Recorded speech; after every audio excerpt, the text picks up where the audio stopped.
India is a world leader in demonstrating economic development. India has really emerged in a very real sense as a power with heft on the world stage. In just 70 years, India has become an economic giant. India is underestimating the extent to which it really is now a global player. $5 trillion.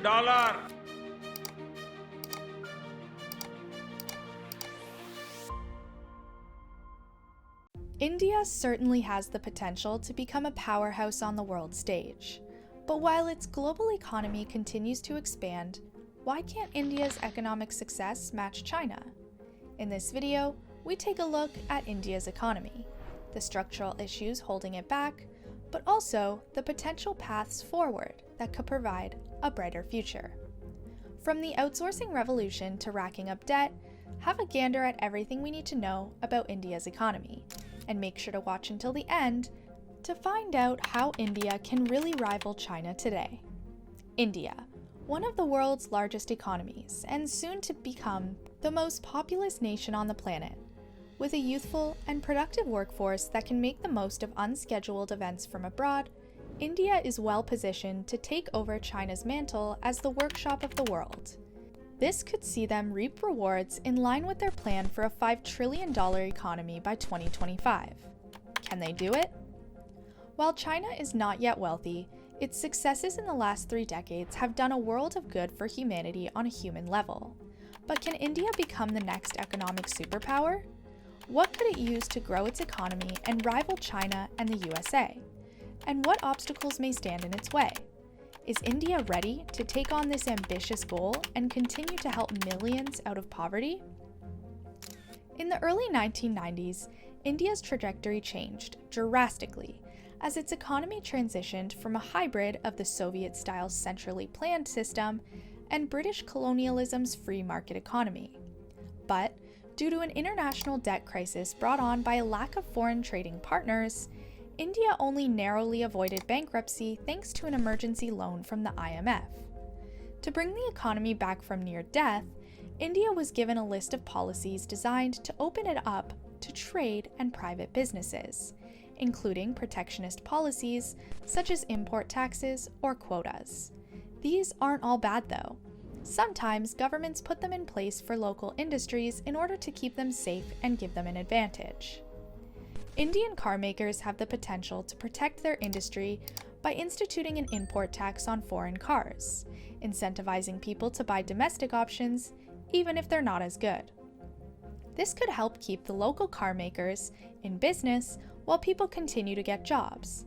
However, there are 2 possible drawbacks: increased costs for consumers and a decrease in international competitiveness. Not only will imported goods be more expensive, but domestic manufacturers may also need to raise their prices.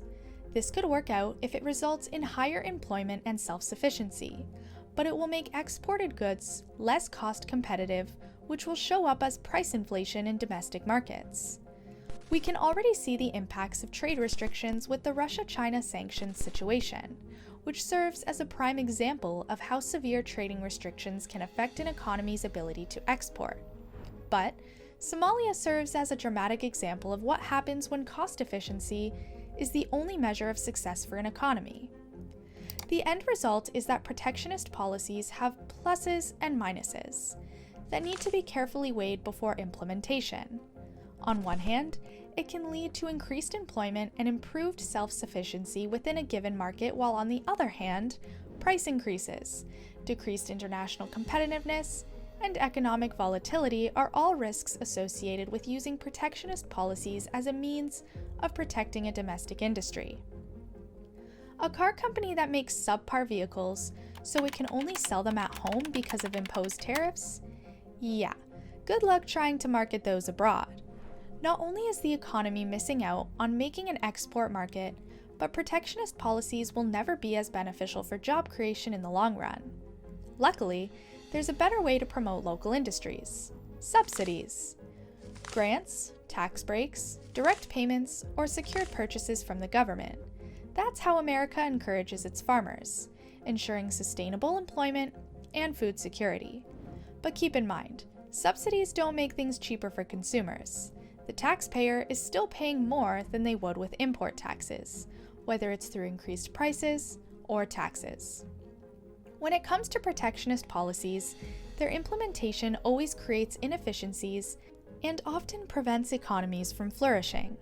India is no exception. After independence, the country's economy was run by a command style of 5-year plans that focused on certain industries, often with hefty subsidies for state-owned companies, leaving private industry at a significant disadvantage. Even opening up a small business became impossible thanks to what has been dubbed the license Raj, where intense regulation and paperwork made it impossible to get started. So, while tariffs may not be directly causing these problems in India, they are still part of the equation, and they don't help when it comes to boosting the economy.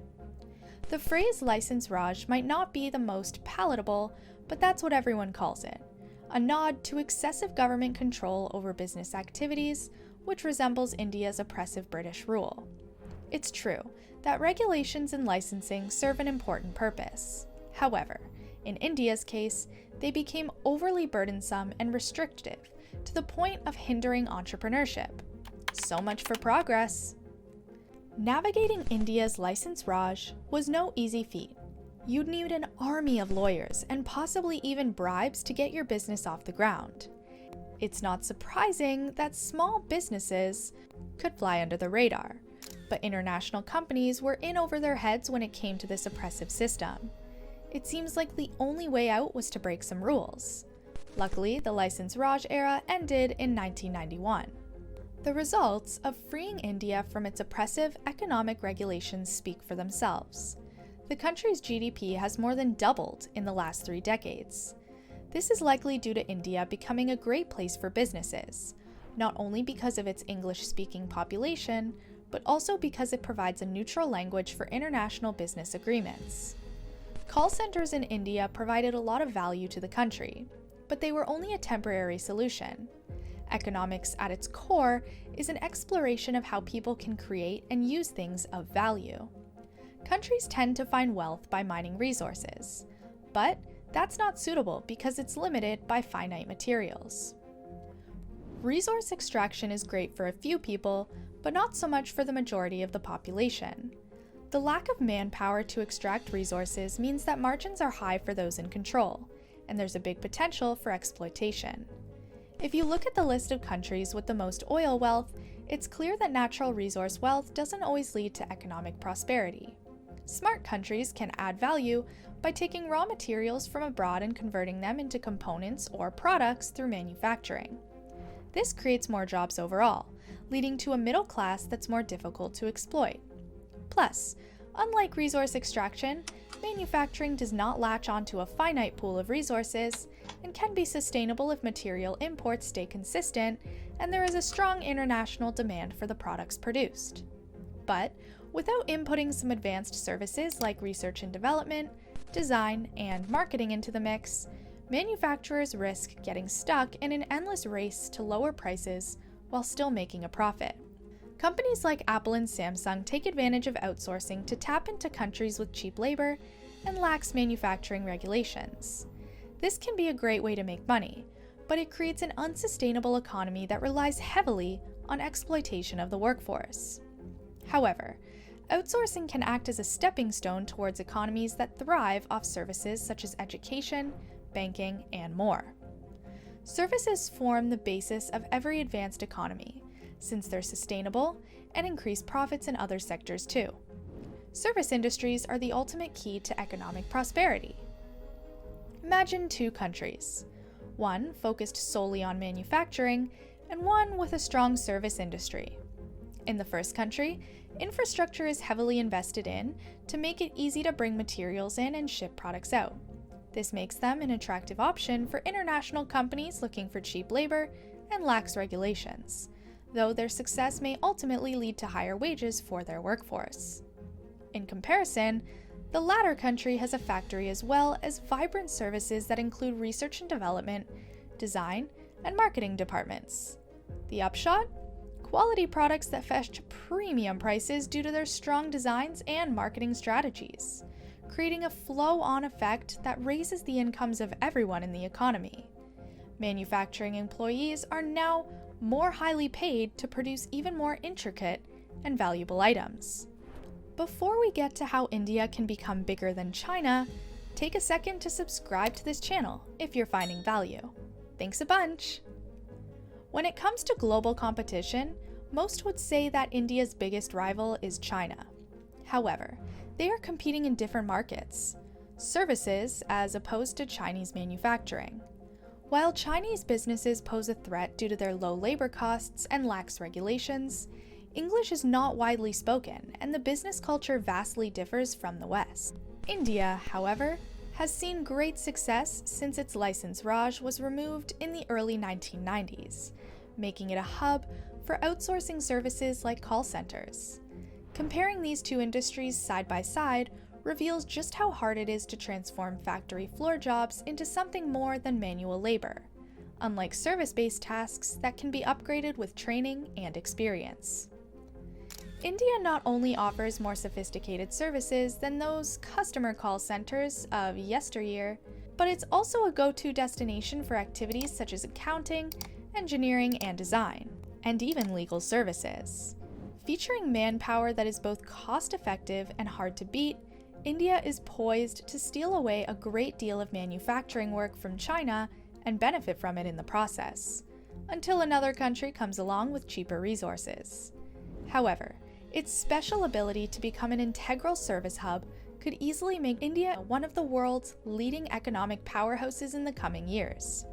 India may still be catching up to China's burgeoning economy, but our viewers are loving all the content we have on international economics, investing, and finance. So keep watching more of our videos.